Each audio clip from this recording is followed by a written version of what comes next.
My guest today is Erin Helle. Erin is a 14-year Army veteran who, after returning from deployments to Iraq and Afghanistan, became a real estate investor specializing in house flipping. In addition, she purchased 19 doors during her first year as a buy and hold investor, all while juggling a toddler and newborn. Her portfolio is currently a mix of single-family homes, a duplex, a triplex, and a tenplex, and she regularly flips houses in the Nashville and Clarksville metro areas of Tennessee, while also building a coaching and education business to help other real estate investors. Erin, sounds like you've been incredibly busy, so thank you so much for taking time to join us today to share tips and strategies about how to rehab fixer-upper properties for maximum impact. Yes, of course. Thanks for having me. I would love to start just by learning more about your background. Can you tell us, take us back to the time and tell us sort of the story of how did you get into real estate investing and become an expert on rehabbing and remodeling? Yeah, so I have always been around construction my whole life. I come from a family of entrepreneurs, so I think I sort of have those bones in my body. But I really didn't think that I would ever do this more than just a side hustle. I thought that I was going to stay in the Army for 20 years. And, life happened. We had kids. Things changed very quickly. And I sort of just slowly started looking into investing. And it took me a while to jump the gun on my very first one. But once I bought my first investment and I really saw, I saw the value of that property appreciate. I saw the money coming into my bank account every day. And I built a relationship with the tenant, which was really cool too. And I was just hooked after that. And I just was like, I got to figure out how to scale this. I just want to turn this into something more than just a side gig. And it slowly has become, almost like a full-time thing at this point. Got it. So it sounds like you have a portfolio of buy and hold properties, which you invest in for sort of long term, but then you also have a business where you are flipping homes. It sounds like largely in Tennessee. I would love to talk a little bit about sort of some of the things you've learned around rehabbing and remodeling, how to be strategic when doing this. Can you help us understand, first, I guess to even set the stage so we can get a sense of kind of your experience and background, how many homes at this point have you rehabbed and flipped? I should know an exact number, but last year I did 7. And the year before that I only did 1, and that's just me, myself, just using my structures. And I've partnered, or been involved in some way in a handful of other ones, and just finished up 1 this year. Got it. Okay. So in your experience in doing rehabs, what are some of the most impactful upgrades and renovations that rehabbers with, a finite budget can do for maximum impact? And, sort of common wisdom is, kitchen, bath, flooring, and paint. But even if those are where the sort of the gravity wells are there specific tips or strategies you can share when it comes to like specific things to do in those areas, or if there are other areas as well? What are specific types of upgrades, specific types of products and materials that you use for maximum impact? So I think that the one thing that applies to every type of flip, whether it's a starter home in a C-class neighborhood or a $1 million home in a really affluent neighborhood. The biggest thing that you have to do as a flipper is look at all the major systems and make sure that you're upgrading all the major systems. So I mean, HVAC, whatever the heat and air conditioning sources, electrical, plumbing, and then you've got to look at the bones and the structure, and that applies across the board. And that's pretty much the only thing that applies to every single house. When you're looking at any individual property, the key is figuring out what the comps are. And what people don't really realize necessarily is the value of any individual home isn't necessarily based on what is within the 4 walls of that home. It has to do with the surrounding properties. It has to do with the market activity. So you have to realize that when you are renovating, a starter home, that the comps have, Formica countertops and carpet and vinyl or laminate flooring, you're not going to get a significant amount of more money by putting hardwoods in there or putting granite in there, because the property, it just won't support those types of upgrades. So you'll spend that money, but you won't get it back. And so the best thing you can do as an investor is, or excuse me, as a flipper, is thoroughly analyze the comparables. And so a real estate agent can pull those for you. I think it's important that you have a real estate agent on your team, multiple even, and they need to give you a really good idea of what you're looking at. Properties that have sold in the last 6 months in the smallest possible radius, ideally even in the same neighborhood on the same street. And you need to get a really good idea of what you're working with. And my goal is always to just make it one notch above the next comparable. I want it to be the nicest street on the block, but only slightly nicer. And that doesn't mean upgraded per se. That doesn't mean more expensive finishes. It just means more appealing in some way or another, which will depend on who the buyer is. So you have to do all that research, figure that out. And so I actually just recently finished 2 renovations, one in November that was absolutely a starter home, sold for $230,000, and just got an offer on my most recent flip that's under contract for $600,000. They're both within Nashville, but just obviously a very different demographic, a very different type of renovation. The major systems cost about the same in both of those houses, even though the renovation on the $600,000 house cost 4 times what the other one did. But so in that lower priced house, we just had to get creative on how to make it a little bit more appealing to the buyer. We did these cool tiled countertops, which some people loved, some people hated. Our buyers loved them.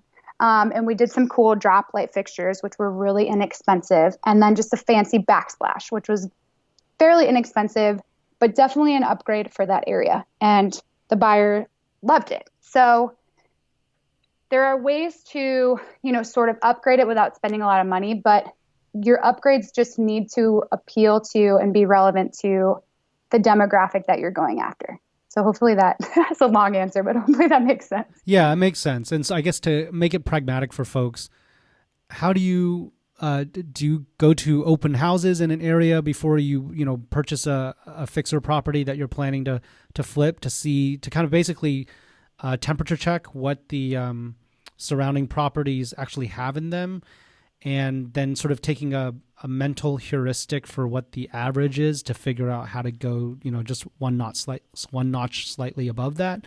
Or what is your process for developing that vision for what you need to have, but not too much more? So I think that what you just talked about is a great way to get an idea, especially if you're living where you're investing and you have the capability of going to other houses and figuring that out. If you're investing from a distance like I am, I think sort of over time, you kind of get an idea of what area has what type of finishings. And then I just mostly look at pictures at this point. I'll get a neighborhood, I'll get a specific area of Nashville or Clarksville, and I'll automatically have an idea of who the buyer is going to be. And that's just based on my experience as a real estate agent and as an investor. And then I lived there for a couple of years too. So I have a pretty good lay of the land that comes with experience. But if you don't have that experience, you can do, like you said, go to open houses, walk through, just drive around the neighborhood. It'll come to you fairly quickly. And then you can just get pictures from your real estate agent. So typically what my agents do for me is send me all the comps, and then they send me what the closest comp looks like. So if I'm looking at a 1,200 square foot, 3-bedroom, 2-bath house, they'll send me the most recent sale that meets very close to those, numbers, same size, similar layout, whatever. And then I can see exactly what upgrades they have in them. And renovation flipping is very common. So it's easy to find a comp that's just been flipped for the most part. And you just kind of take it from there and see what your budget can accommodate. Got it. Could you, so to that end, could you help us understand, maybe walk through the end-to-end process for how you execute a rehab, from the initial property visit? I know it sounds like you're looking at the systems, trying to get a sense of the bones of the home. But in particular, what are the markers that you're looking for? What are you trying to size up? And do you follow, at this point, having done this now a number of times, a standardized playbook of sorts to plan things out, design the look and feel, based on what you see comparables containing, getting materials, getting your crew scheduled, project managing the whole thing. Basically help us understand kind of the life cycle of a rehab. If you could walk us through your process, maybe using some examples from your own projects. Yeah, so that's a great question. I'm a big systems person, and now that I've moved away from where I'm investing, systems are even more critical. And because I've built these systems, I'm now able to replicate them for my coaching clients. So something I recently started doing for those that I'm coaching is basically managing an entire renovation for them, finding them the property, taking it all the way through to the sale. And, and then teach them the process along the way. So you have to have that process really figured out, really laid out. So what that process looks like is, first you have to have the deals coming to you. And that's the most important part. And I think the hardest part for most new investors to wrap their head around. They're saying to themselves, there's no deals, I can't compete, how am I ever going to find it? And that's a very bad attitude to have, because there are plenty of deals. You just have to put yourself out there and get the right network of people bringing you deals. And lots of people can bring you deals. You can find them yourself on Craigslist or Facebook Marketplace. You can network with wholesalers, and then real estate agents. And you can even, you'd be surprised at how many ways you can find deals. So that's step one, is getting the deal. Once you have a deal, I always run the numbers just based on some assumptions. And I will, look at what the comps are and figure out a general idea of what I think the renovation will cost. And that, with experience, you can kind of figure out a ballpark. But at this point, I always overestimate. So I'll underestimate what I think I can sell it for, and I'll overestimate what I think it will cost to renovate it. And if the numbers still work and I'm still able to make the margin that I'm looking for, 10% return on investment, 50% return on investment, whatever it is that you're looking for, then I would send a contractor out there to go look at it. The contractor will walk through. Sometimes they can, sometimes they can't. If it's an auction house or if it's occupied and a wholesaler selling it, sometimes you can't get inside of it. So there can be a little bit of unknown in that regard. So when there's unknowns like that, you have to just assume the worst. Otherwise, you're going to put yourself in a really bad position.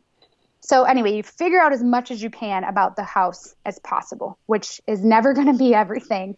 So you always have to build in those contingencies, make sure that you have a little bit of a buffer on your rehab budget, and then you make your offer. And if your offer is accepted and you're under contract and you're moving towards closing, for me, the hardest time, the most work I have to put into a flip comes from between the contract getting signed and the closing date. Because in that time frame, I have to go, lock in the financing, whether I'm using private venture capital or hard money or whatever it is, you got to get all that figured out.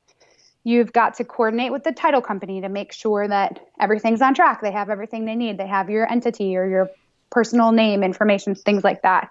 You have to get your insurance policy, and then you have to hire your contractor or contractors, which if this is your first time, that can be very timely. So I would recommend that before you even go into offering on a property, you have a list of contractors that you trust, that you've vetted, that you can use when the time is right. So once you get the scope of work from the contractor, at this point, hopefully you've got a really good idea of what the whole project's going to look like. I personally turn that into a contract. Sometimes contractors will give you just sort of an invoice, and you'll both sign it, or, an invoice or a bid or a scope, and you sign it, and that serves as a contract. I like to take it a step further, and I have my lawyer review the contract, and I translate that entire scope into my contract, and we already have negotiated how we're going to do the payment, how the draws are going to be done, when they're going to be done, what has to be done in order to get paid. All that stuff is ironed out. And then both of us sign the contract, and then we plan the work. So the day that we close, or maybe the next day, work starts. And at that point, I'm just receiving information, making decisions, writing checks, keeping track of all the accounting, and then seeing it through. And then as we get closer to the end of the renovation, I bring in my real estate team, my realtors or realtor, and I have them, do an analysis of how much we should sell it for, when we should start marketing, if we should do a coming soon campaign. Then they'll schedule the photography, and then we'll go live and try to sell it as quickly as we can. Got it. Wow. Okay. There's a lot of good stuff in there I'd love to unpack. At this point, first, are you managing your flips from out of state, or are you actually going there on the ground during the rehab portion of the project? Well, right now, the last two that I did, I fully managed from out of state.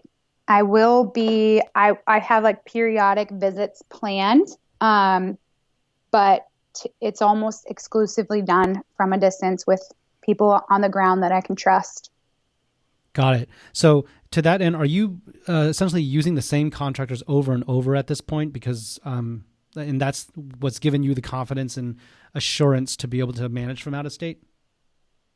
I try to. I recently had an issue with a team of contractors. They just got overwhelmed and they weren't able to finish the project, and it got really ugly when they got they got behind. It just turned into a bad relationship as a result of like a lack of performance. And so those guys were people I thought I would use them going ahead, but they just got themselves in a bad position and their true colors kind of came through. So I won't be able to use them again. The team that I use in Clarksville is pretty solid. I've got a contractor out there that I trust. He's a retired sergeant major, so he's a high ranking in the Army, and he and I just communicate well. I really trust him. In Nashville, I'm not quite there yet in terms of contractors. I have some, like my HVAC guy is awesome. He does everything. My roofer is amazing, and have a great relationship with those guys. But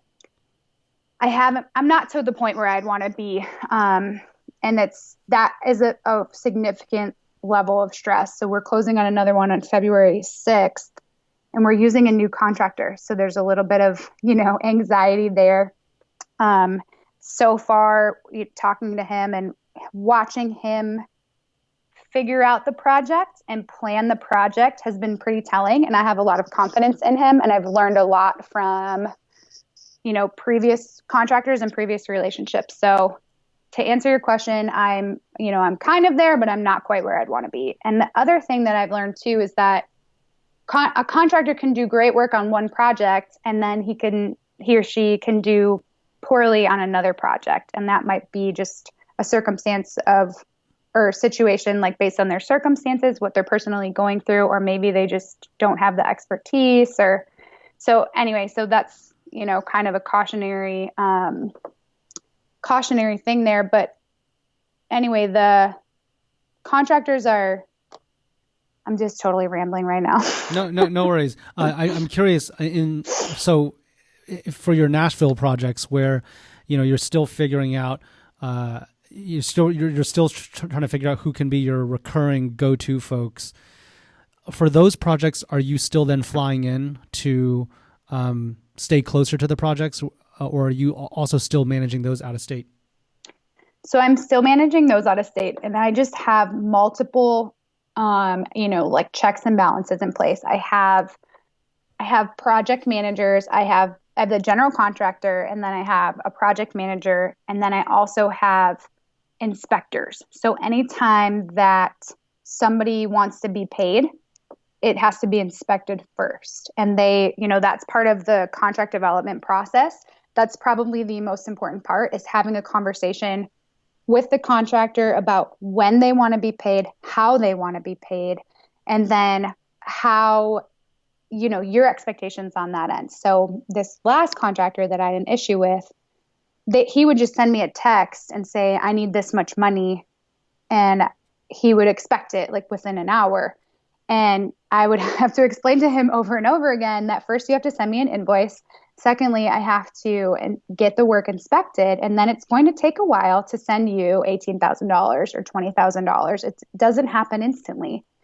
And he just couldn't wrap his head around that. And he would then say, well, I can't do any more work because I don't have any more money. And so he wasn't really managing the budget. He wasn't buying materials with the money I was giving him. He was constantly like one step behind. So we didn't have a great conversation about that up front. He sort of insinuated that he knew how the draws would work. And I guess I just took his word for it, and it just bit us in the butt. And it was the same thing over and over again throughout that process. So I think that, having those checks and balances and making sure that everyone understands the process and the procedures is the most important part.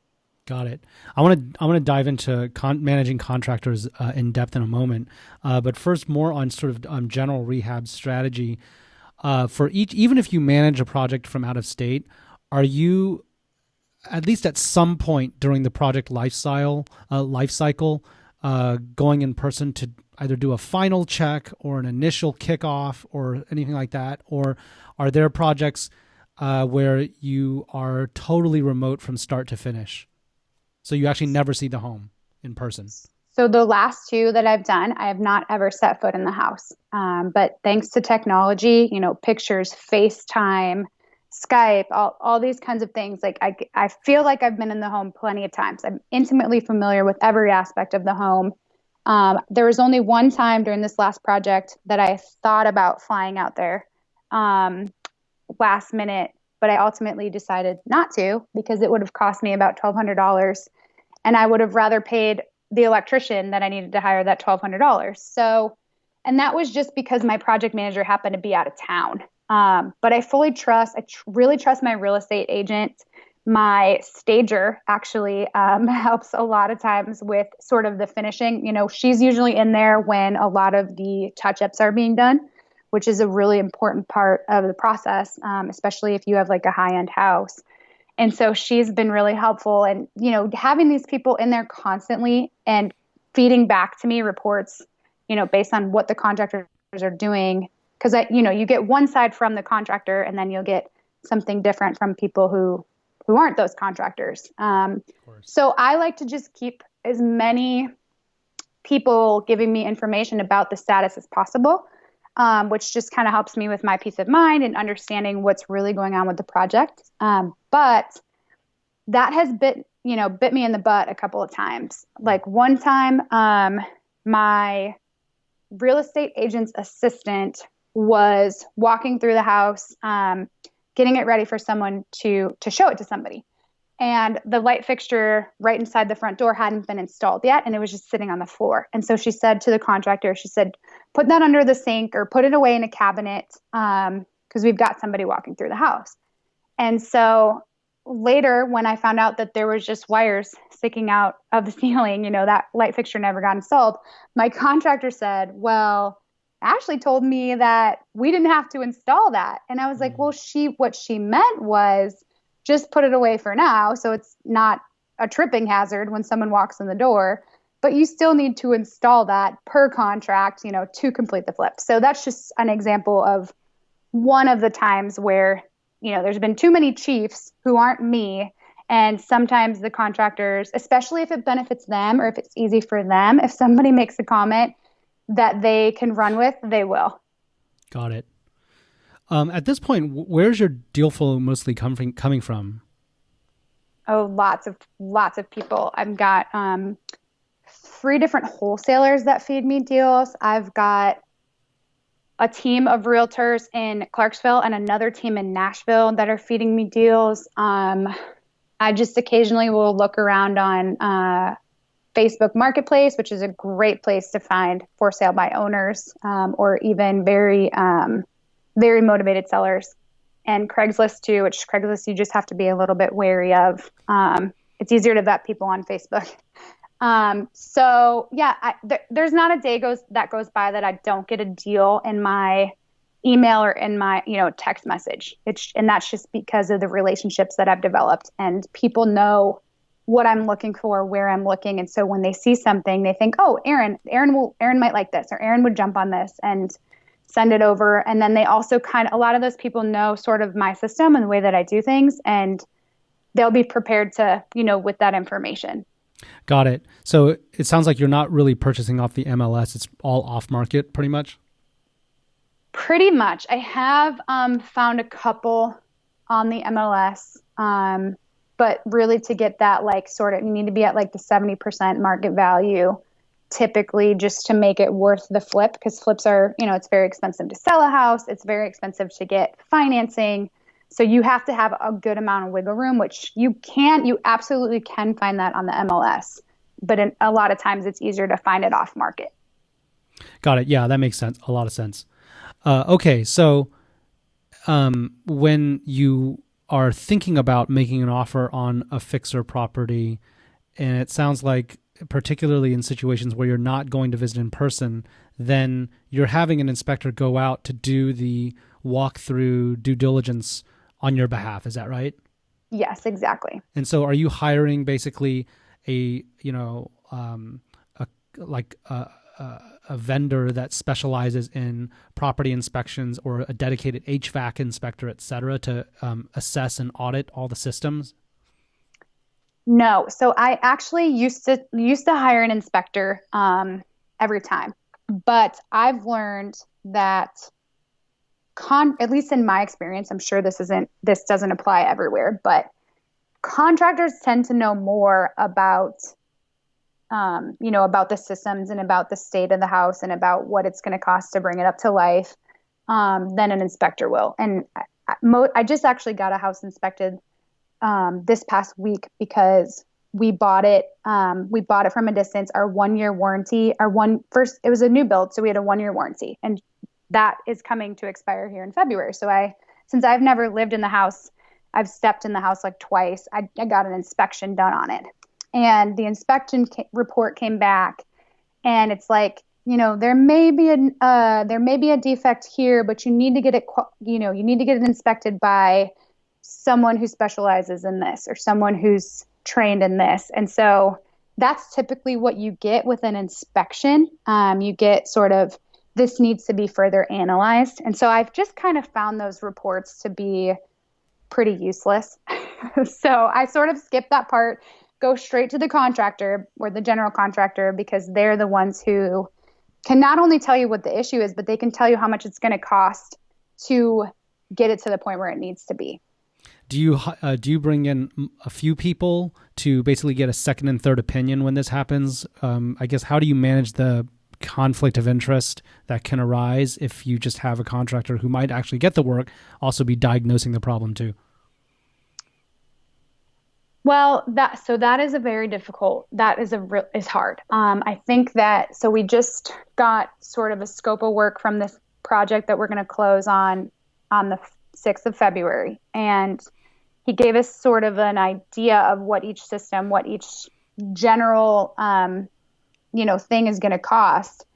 And he said he upper estimated them because there's only so much he really knows, and he'd rather be at the top than, us have to increase our budget, which I very much appreciate. But just looking at that, I can tell when things are high, just based on my experience. So he said doors would cost $6,000. And exactly. I know that there's no way that doors in this type of house, it is a very much a starter home.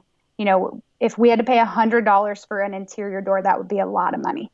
And if we had to pay, over $300 for any exterior door, that would be a lot. So there's no way we're going to come even close to that $6,000. And so I went back to him and I said, what's this about? And he said, well, he said the door frames they're just significantly damaged. And they're also, every door frame is sort of custom.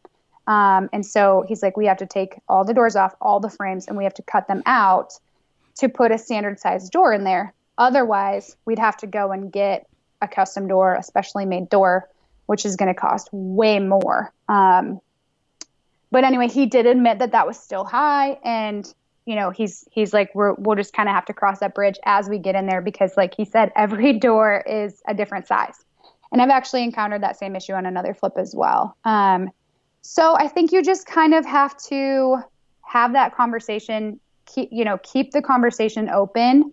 But then at the same time, when I have a budget and I know what I need to do to make the deal work, and I have the return on investment that I'm looking for, and the contractor is going to do, what he needs to get that to pass an inspection on the sales side and get it up to par with the comparables, I don't care how much money he makes. I don't care if he's buffered his numbers or if he's making a little bit, he's skimming a little off the top. That doesn't really bother me, as long as he's doing the work, he's getting it done, he's being honest in the process, and the numbers work for both of us. Makes sense. Okay, so it sounds like contractors are going to be able to give you a more useful inspection type of opinion once they see it, including at least what they estimate it's going to cost. What are the common or frequent problems that, given your experience, you're now attuned to be paying attention to when you're looking at or when you're reading the inspection report for the major systems of the house? I guess what I'm trying to ask is, at this point, you probably have developed some sense about what are the common problems that can occur for the major systems of the house, and maybe even have a mental compartmentalization of okay, this is expensive, medium, or not too expensive, just so we can so folks listening who are maybe earlier in their real estate investing or flipping careers than you are. What are some of the common issues that you've now become attuned to paying attention to that can arise in these type of situations? Yeah, that's a great question. And there's certain things that apply kind of to a lot of different properties, and there's others that don't at all. So in my experience, there's no standard for plumbing.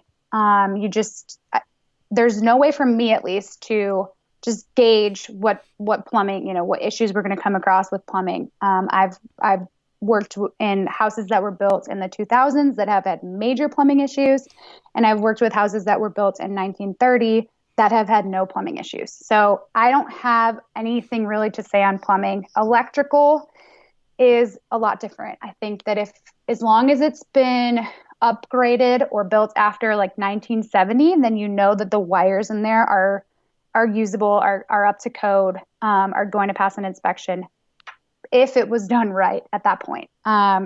If it was done before that, it's probably going to have to be completely rewired because the rules have changed about what kind of wiring you can use now. And so that can be $10,000, even in a single apartment, just depending on what it is. But then a lot of times we'll get into a house and the breaker box will just be a mess. And I used to think that costs a lot of money, but it usually doesn't. It's usually $700 to $900, depending on the situation. Rewiring a particular light could cost as little as $100, can cost as much as $800. So it's sometimes you can kind of estimate a little bit, but other times, you won't know until you're really gotten into it. HVAC is pretty straightforward. If you're doing a flip and the HVAC is 12 years old, you're probably just going to have to replace it. Even if it works, if you're trying to sell it at the top of the market, you probably have to have a new system. And that's not as expensive as most people would think, $3,500 to $4,500 for a new unit in a small house. The ductwork is what can be really expensive. That can double your HVAC budget if there is no ductwork in the house. But typically it's rare that we can't utilize the existing ductwork, or if we are getting into a house and there's no HVAC at all, we know going into it that we have to pay for the unit and the ductwork.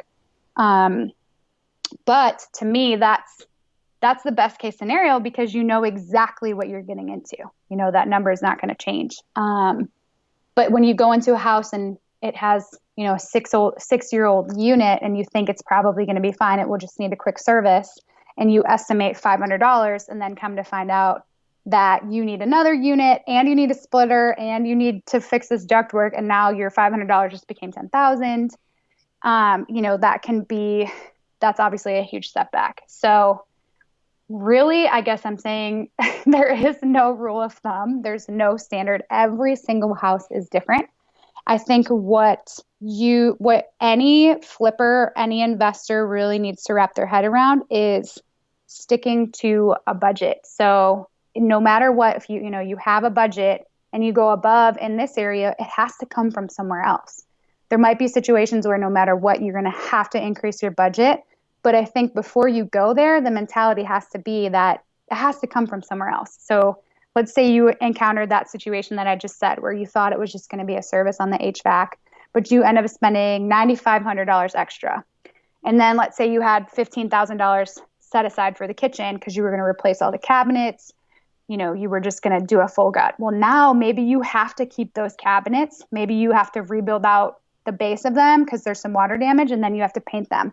But you might save $4,000 or $5,000 there. So the point is, you're not always going to know. You're never going to know 100% about what you're getting into, but you just have to be prepared to adjust and just get the right people in there from the beginning. But that still isn't necessarily going to mean that you're going to know exactly what you're getting into. Yeah, that's a really great point. And sticking to the budget is, probably being disciplined about that, I guess, is one of the best ways to keep yourself out of trouble. So to that end, are there rules of thumb that you have in terms of thinking about how much money to budget for a rehab? Like, should folks think about it in terms of $1 per square foot or a percent of the purchase price? And as a parallel to that, also how you think about budgeting time for the rehab from the time you close to the time you sell? Yeah, so let's talk about that time thing first, because I've kind of learned a really cool way to deal with that. So when I get a timeline from my contractors, I build that into the schedule. And then I always motivate them to finish the job early with some sort of monetary reward. If you finish early at all, whether it's 1 day or 2 weeks, you get a $500 bonus or, something that makes sense. And it's sort of based on your holding costs, right? So if you have a house that you're paying $5,000 a month to hold on to, that's what your interest is costing, that's what your insurance is costing, and the utilities, and your person goes 2 weeks over, that's $2,500. So I build in there like motivators, but I also build in their penalties. So if you're more than 2 weeks late, I always give them a 2-week window, sometimes more if you're looking at a very long 20-week reno or something like that. You might have to build in more, but I motivate them to get it done early, and I discourage them from dragging their feet and not getting it done, financially. And that's something that contractors are not going to be willing to sign off on from the beginning. But you just have to figure out how to kind of sway their thinking and just say, this is to protect me and my investment. And this is just to make sure that you are looking out for what's best for me, which is to get the job done as quickly as possible. And if you do that, I will take care of you and I will repay you in kind. So that's kind of a cool way to help manage the timeline. But again, you have to be reasonable. If things do come up, you just have to make sure that you have an open line of communication with your contractor, because if you have some major setback, they're not going to be able to still meet the timeline most likely. So just have to have that conversation. And then as far as what was the other part of the question? Budgeting money. Okay. So budgeting money is, I think that sometimes I will use a price per square foot initially, like before we've gotten in there, before we really know what we're looking at. If I know very little, or no, I've been told it needs a full gut and it's a C-class property on this side of Nashville, I know that I can sort of apply $55 per square foot to take it down to the studs. But that depends on your area. That depends on the type of property. It's kind of like, that 1% rule, that 2% rule. It applies as an initial assessment analysis, but it's not really useful much beyond that. So I think it can be used to decide whether or not you want to look further. But it's certainly not something that you should be basing your entire project off of. So how do you get from that initial, swag to something that's more concrete that you then actually have to stick to? So the initial comes usually before I decide to really throw everything at it. So like I said, I get these properties in my, text or email every single day. And so I'm probably analyze 2 to 5 a day, just depending on what we're looking at. And so I need to have a really quick way to look at them. So I get the comps and I estimate what's needed. And you can a lot of times tell from the pictures, or, a lot of times a wholesaler will put together an analysis packet. So you can kind of have an idea whether you're looking at more of a cosmetic flip or a full gut. And you can sort of base it on that. So you just upper estimate what you think you're looking at, and then you make sure that you can still make the numbers work based on what you can sell it on at the end. And so if the numbers work and you get to the return that you're looking for, then I would get my contractor out there. I would, try to schedule an open house or a walkthrough or whatever. And then we would do all of our due diligence. But that part where you just have that assumption, like the price per square foot assumption, doesn't go any further than your very initial analysis. So by the time you write an offer, have you pretty much already built up a pretty detailed budget for like a final budget? So you know that number, you've done kind of the analysis before you submit the offer? Yes, exactly. You have a pretty good idea of what you're looking at as a whole. Got it. Okay, cool. So we talked about plumbing, HVAC, electrical. Are there any other foundational systems, common problems that you see in them? And if so, what are they?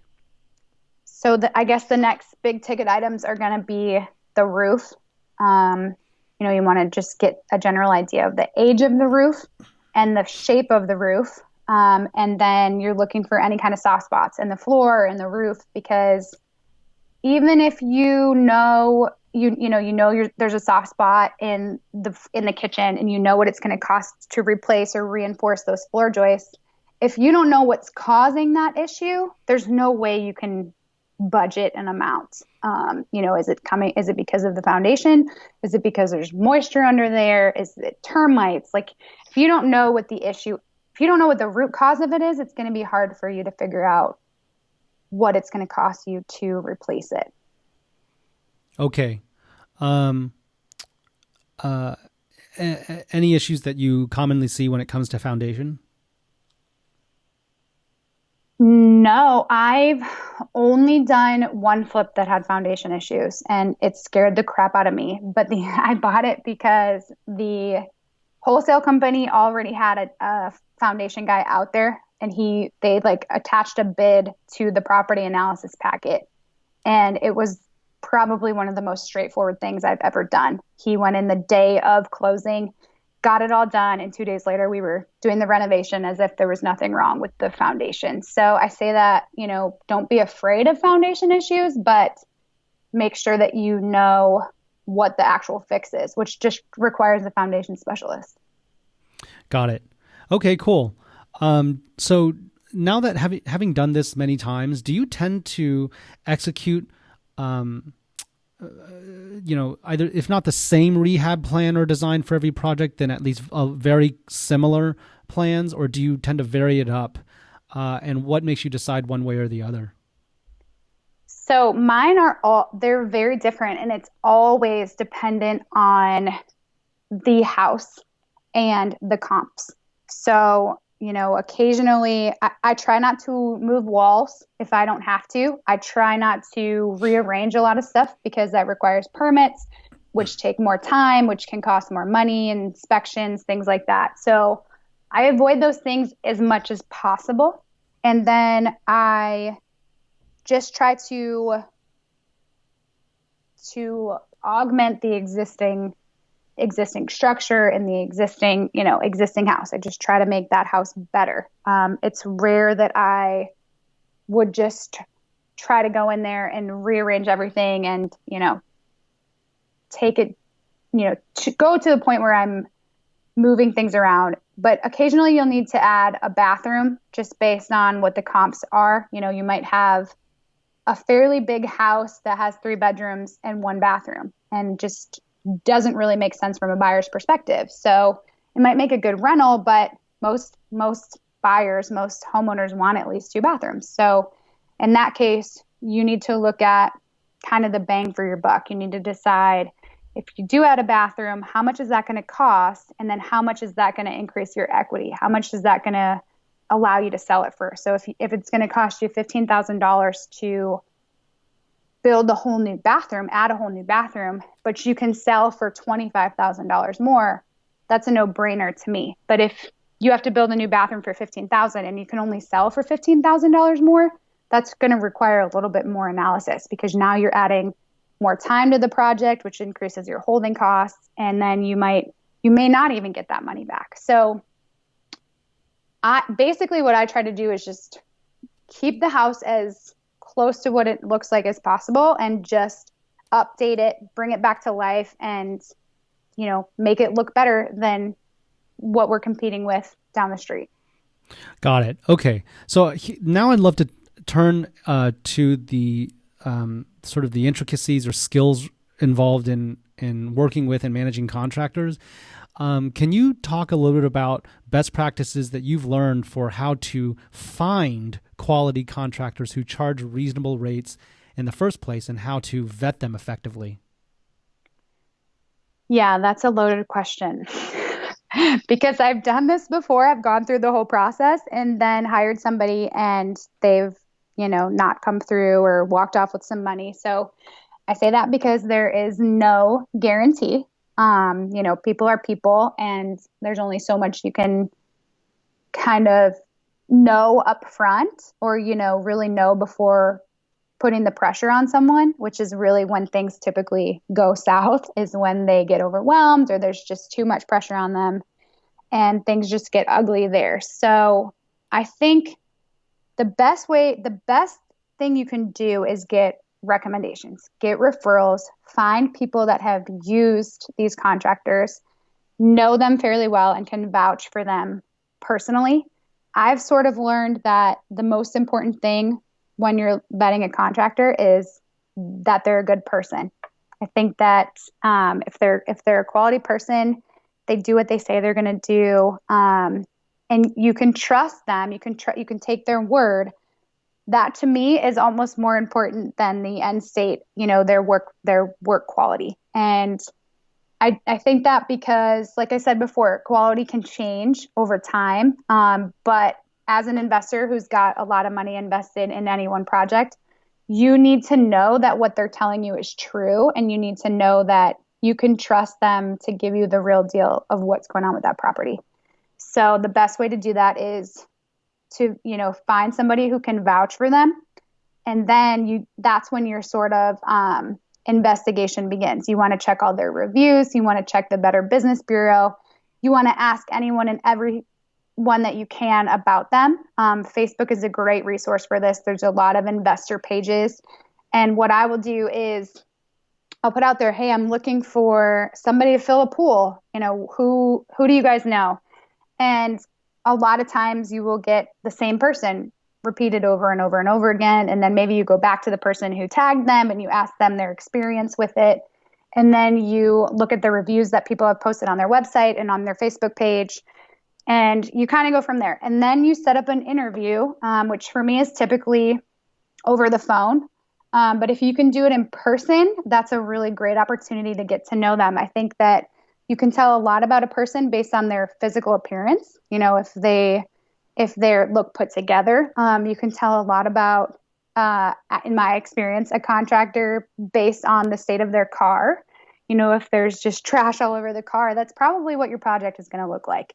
So, it's kind of a little bit judgmental, but, this is the person that you're going to be entrusting with a huge asset. And so you need to be judgmental and you need to really try to get to who this person is, what kind of workmanship they're going to do. If you schedule a phone call with them or an interview with them and they don't show up, then I would throw that person out the window, figuratively speaking. Immediately. If that's how they're going to do for their initial interview, it's not going to get better once you hire them.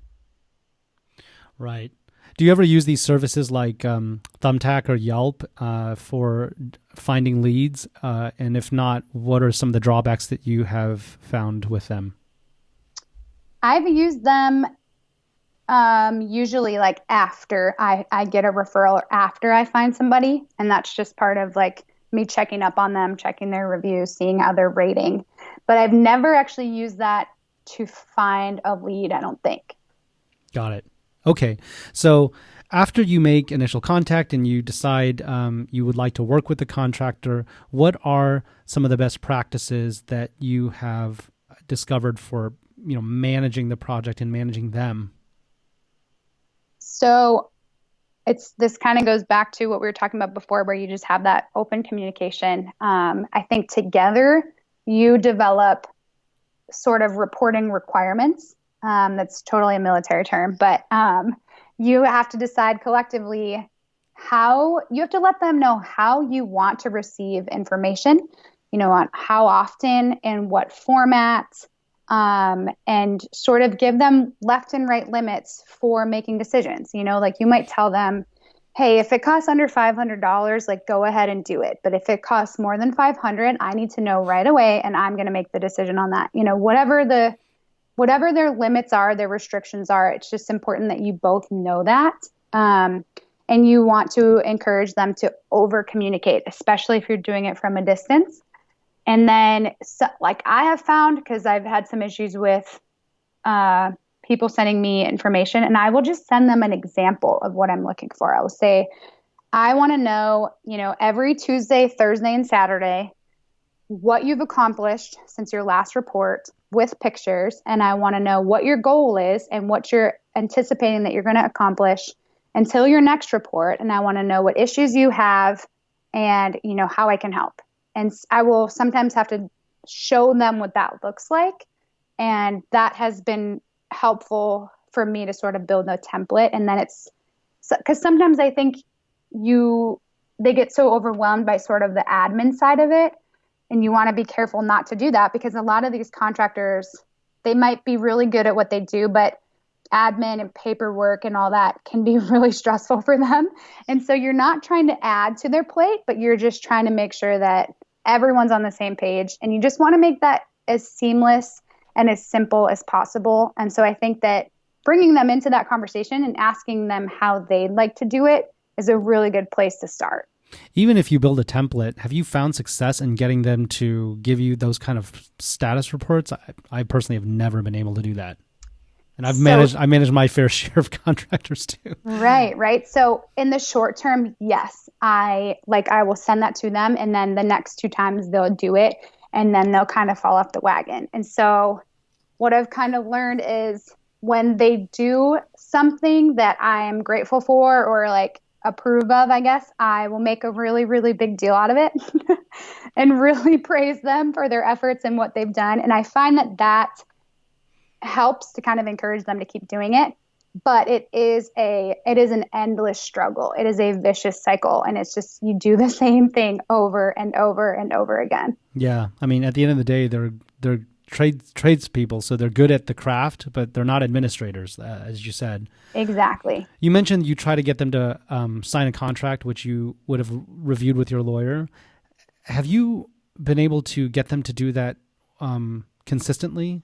I find it hard to even, I don't know. I find it hard to even get them to, even the ones who are really good at the craft, I find it hard to get them to even just articulate and state clearly by email, okay, these are the things that we're agreeing to, even just in a simple email. So I was curious, like how readily they accept a legalese written contract versus balk at it. I think it depends on the person. Typically, they'll kind of come back with questions. They want to discuss it further. Maybe they don't understand it, but to me, it's not an option. And I've learned, the hard way, what can happen if you don't have a contract. And so I tell them that right from the beginning. On the very first conversation I have with them, I tell them every single thing that we do will be contracted. We will have we'll all sign it. My lawyer will review it. And I always tell them, you're welcome to have your lawyer review this. And I always do you find that they have lawyers? No, typically no. And that's actually what happened with my last contractor that I kind of had to cut ties with. He was recommended to me by my lawyer, who I trust, who I know has a nice house, and this contractor had done work on his house, and he recommended him to me, and so I trusted him. I took his word for it. He signed the contract and everything. And then when things kind of went south, I went back to my lawyer and I said, I need to know what my options are. Like they're way behind schedule. They're not communicating with me. And he said to me, well, I've actually represented them before, so it's a conflict of interest and I can't help you. And so that was very frustrating. And I learned a lot in that process. But that the lawyer wasn't necessarily representing them. He just had helped them in a tough spot in the past, which I kind of wish my contractor had told me my lawyer had told me that they've been in some legal trouble in the past, because that might have changed whether or not I use them. Sure. But anyway, they typically don't have a lawyer. But I think when you just sort of tell them that, like, this is to protect both of us, and you're also welcome to develop your own contract that I will review and we can sign as well, that usually kind of smooths it over a little bit. And then you also mentioned that you'll try to build in incentives to get them to finish early, or at least on time, and maybe penalties if they go late. Have you found that contractors are accepting of the penalties side? No. They always fight that. So how do you get them to adopt if you're able to at all? So again, I just tell them, this is really not an option. How, if I say to them, put yourself in my shoes, how would you trust somebody with, an asset that costs $400,000 if they're not willing to commit to the timeline? And I just kind of say, how would you take that? And typically they kind of come around and they say, that makes sense. And a lot of times they'll ask me to push it out a little bit. The thing is, like, even when you have that in writing, it's not even often enforceable. Yeah, it's hard too. Yeah, it's really frustrating, but contracts can be meaningless sometimes. It's just not worth pursuing, but hopefully you at least get them into the right mindset to be more respectful of the deadline. Yeah, absolutely. And I think if nothing else, it sort of shows them that, like, you're not messing around. You're going to have full control of this. And I think as a woman in a male-dominated industry, I think that this helps me sort of set the stage from the beginning. I think that a lot of times people expect me to be softer maybe, or just easier to deal with. And that's not the case at all. I'm very demanding. I'm very, I'm going to hold you accountable. And I think putting all that up front and letting people know that helps a lot and helps sort of make sure that we're on the same page. And I also struggle a lot with a lot of my contractors who are from Tennessee or Kentucky, from the South, because I'm from New York and I'm much more direct. I'm much more upfront than most people, especially Southern people. And it's something that I've had to, like, be very careful about and be really, considerate of. But I do try to tell people up front, like, this is who I am. This is how I'm going to manage this project. This is what you can expect from me. And, if we have any issues, you need to bring them up. In terms of, paying an incentive to finish earlier on time, how do you keep them from doing a crappy job? You don't. I wish I had a better answer for that. So I think that's where sort of the inspections come in, and just keeping a close eye on the project, and just trying to figure it out before it's too late or before the damage is irreparable. I've actually had to pursue an insurance claim against just poor workmanship, but the claim only their insurance only covered accidental damage to a property or, bodily injury to somebody on that property. And it's incredibly frustrating that a contractor can come in there and there's no repercussions when they do a crappy job. So I think that, having that checks and balance, making sure that they're not paid until you inspect it. And then I've had to have the conversation many a times where someone tells me something's done or it's done to standard. And my stance is, I'm the boss. This is my property. I hired you. I will decide if this is done. I will let you know when it's up to standard that we both agreed to in the beginning. And so, you can say that all day, but there's only so much that you can do to enforce quality workmanship, unfortunately. So the sooner you can figure it out, the better. And then the sooner you can brush them along, kind of take them out of the picture in whatever way you need to and start over with somebody else. How do you handle contractors who become less than responsive, but they're doing good work? If they're doing bad work, it's easy. You fire them. But if they're doing good work, but their communication sucks, which I've dealt with that before, Yeah. How do you handle that? In that case, I just have to get somebody else in there. My sister lives in Nashville, and I have somebody who does my like social media and stuff like that. She lives in the area too. And then I have my realtor, my stager, and I might just have to have them go over there, just do a walkthrough and just take some pictures and let me know what's going on with it. Because I've found that like in that situation where you are happy with what they're doing and they're doing what you hired them to do, you're really just going to make them mad when you continue to push their buttons on something they're not comfortable with. And so I think, you know, them doing the quality work is what you're looking for. That's the end state. So if you have to pay somebody $50 once a week or twice a week to go in there and inspect it, I think that that's absolutely worth the money. Do you recommend generally hiring specialists for every single task, or going with a generalist who can do a bunch of tasks, even if they're not great at any one task? I think it depends on the project. I think if you're looking at a very high-end flip in a really affluent neighborhood where the buyers are going to be very particular, you need to go with the specialists. I think that if it's a lower-end flip that you have a pretty low budget on and the finishings don't have to be perfect, then you can get away with a generalist. I think you just have to kind of gauge that against your budget. I would say, hire the best that your budget can accommodate. Yep. Makes sense. And I guess because you're managing from afar, this may be less relevant to you, but to the extent when you have done rehabs where you have been closely involved in person, are there skills that you recommend learning how to just do yourself and get handy at? As an investor, you're always balancing ROI on your time versus saving money. In your view, when is it worth learning a DIY task yourself versus paying somebody else to do it? I think that totally depends on your situation and, what your goals are.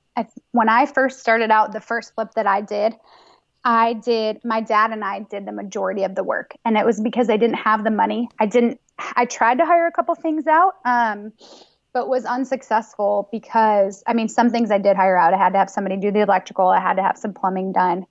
But I brought a painter in, but I had a hard time getting people out there because I didn't have relationships with anybody. I would schedule people to come out and give me a bid, and sometimes they would show up, but most of the time they wouldn't. And then a lot of times they'd come out, they'd give me an estimate, I would hire them, and then they wouldn't show up. So I kind of learned that on my first flip, how important it is to have the right team and have the right contacts. But I think now that I've moved away from, being in the same town or in the same area as where I'm flipping, the time freedom that has given me has taught me so much. If I hadn't have done that, I wouldn't have been able to launch my coaching program. I wouldn't have been able to do some online education. I just wouldn't have had the bandwidth or the brain power or the time to do that. And I've also had to really learn to trust. I've always been a pretty good delegator, but not on important tasks. So I've really had to learn to trust that it's getting done and it's getting done well. And then also accept that your returns are going to go down a little bit if you're hiring every single thing out. And I actually had to just hire somebody to put 2 light switch covers. That would have taken me 3 to 5 minutes, but it cost me like $150.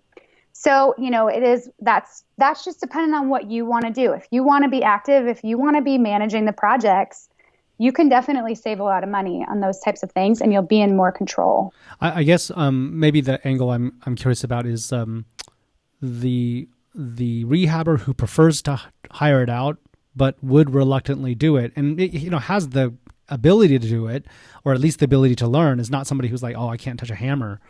Or maybe the right way to ask it is, what are the highest ROI DIY things that one can learn if you get in a jam and you need to do it yourself? I would say probably some of the finishing stuff, the light switch covers, the outlet covers, maybe installing some of the light fixtures. Painting is harder than most people think. Being a good painter is more than just being able to open a can of paint. So that's not something I've ever been good at, so I would never do it. But I would say, yeah, some of the finishing stuff, um, that's really been my experience with trying to kind of wrap some stuff up. Yeah, I tried painting my own ceiling once. I'll never do that again. The ceiling is so hard Oh, too. it's back Yeah, breaking. yeah, it's brutal. Yeah. Okay. Do you have any advice for how folks can save money when it comes to buying product and materials and supplies, whether it's buying in bulk or, buying synthetic, less expensive stuff? Like, do you have any tips for how to save money on actual product and materials? I honestly just go and try to find the sales. So if I need an appliance package, I will buy like you. There's almost always a major holiday when you're doing a renovation. So you buy your appliance package when Lowe's is having their big Memorial Day sale or whatever. And then when it comes to like flooring or carpet, I almost always will just see what's on sale. Or another something I've been really successful with is just buying what's in stock that the that store is trying to get rid of. And a lot of times it's because they have like a small amount of something. So maybe they'll have 400 square foot of this type of vinyl plank, but they'll sell it to you for $1.25 a square foot. And you can accommodate that in a small space. That's not going to make your house look really disjointed. That's kind of where I've had success before, is just buying stuff that's already discounted or stuff that a store is trying to liquidate. But I don't think there's a huge difference in material cost. I mean, if you're within a particular market. So unless you have like a link to a source, or you can bring something in from outside, I don't know that it's always going to be worth it for you to spend the time on finding that stuff. That being said, you can find some really awesome stuff on Facebook Marketplace. You can find some great like brand new stainless steel appliances, or you can find entire sets of cabinets that you can really save some money on that stuff. Are you buying mostly from like Home Depot, Lowe's, or specialty stores, or wholesalers? Where do you buy your product from? A lot of my flooring comes from this tiny little town outside of Nashville. It's kind of a drive, but there's no one that can compete with their prices. And appliances typically would come from Lowe's or Home Depot. And then I think it really depends on who the contractor is. You know, like we have a couple different people that do glass and a couple different people that do windows. But the prices they're really not that much different. And so sometimes you might go with somebody because they'll deliver it for free. Even if you pay a little bit more, because that can be really helpful. I think it depends. I know it's not a very good answer. And it also depends on who your contractors have used too and who they're comfortable with. Got it. Well, listen, Erin, this has been super helpful and insightful. And I think one of the takeaways I have is that, is also consistent with my own experience doing a bunch of remodels, is that, there is money to be made, but it's not easy work. And there's all kinds of ways that things can go south, and you just have to be very vigilant and learn from experience and get better the next time. But, it's still a good business. So, hopefully this does. I know there's been like a lot of sort of cautionary, maybe even scare tales, but hopefully it doesn't dissuade folks from trying to learn, how to do this stuff, because, it can be a good business for sure. And Yeah, thank you very absolutely. much for taking the time to share with us. Where can people find out more about you and your work and services? Yeah, so I've got a website where all of my online courses and information about my one-on-one coaching is, and that's bcglobalinvestments.com. And then I'm on Facebook, Instagram, and LinkedIn, just under Erin Helle. All right. Well, we'll make sure to link to that stuff in the show notes. And thank you so much again for sharing your experiences and insights and wisdom with us today. And hope folks get a lot of value from this discussion. Thank you so Yes, much. thank you so much. Take care. You too.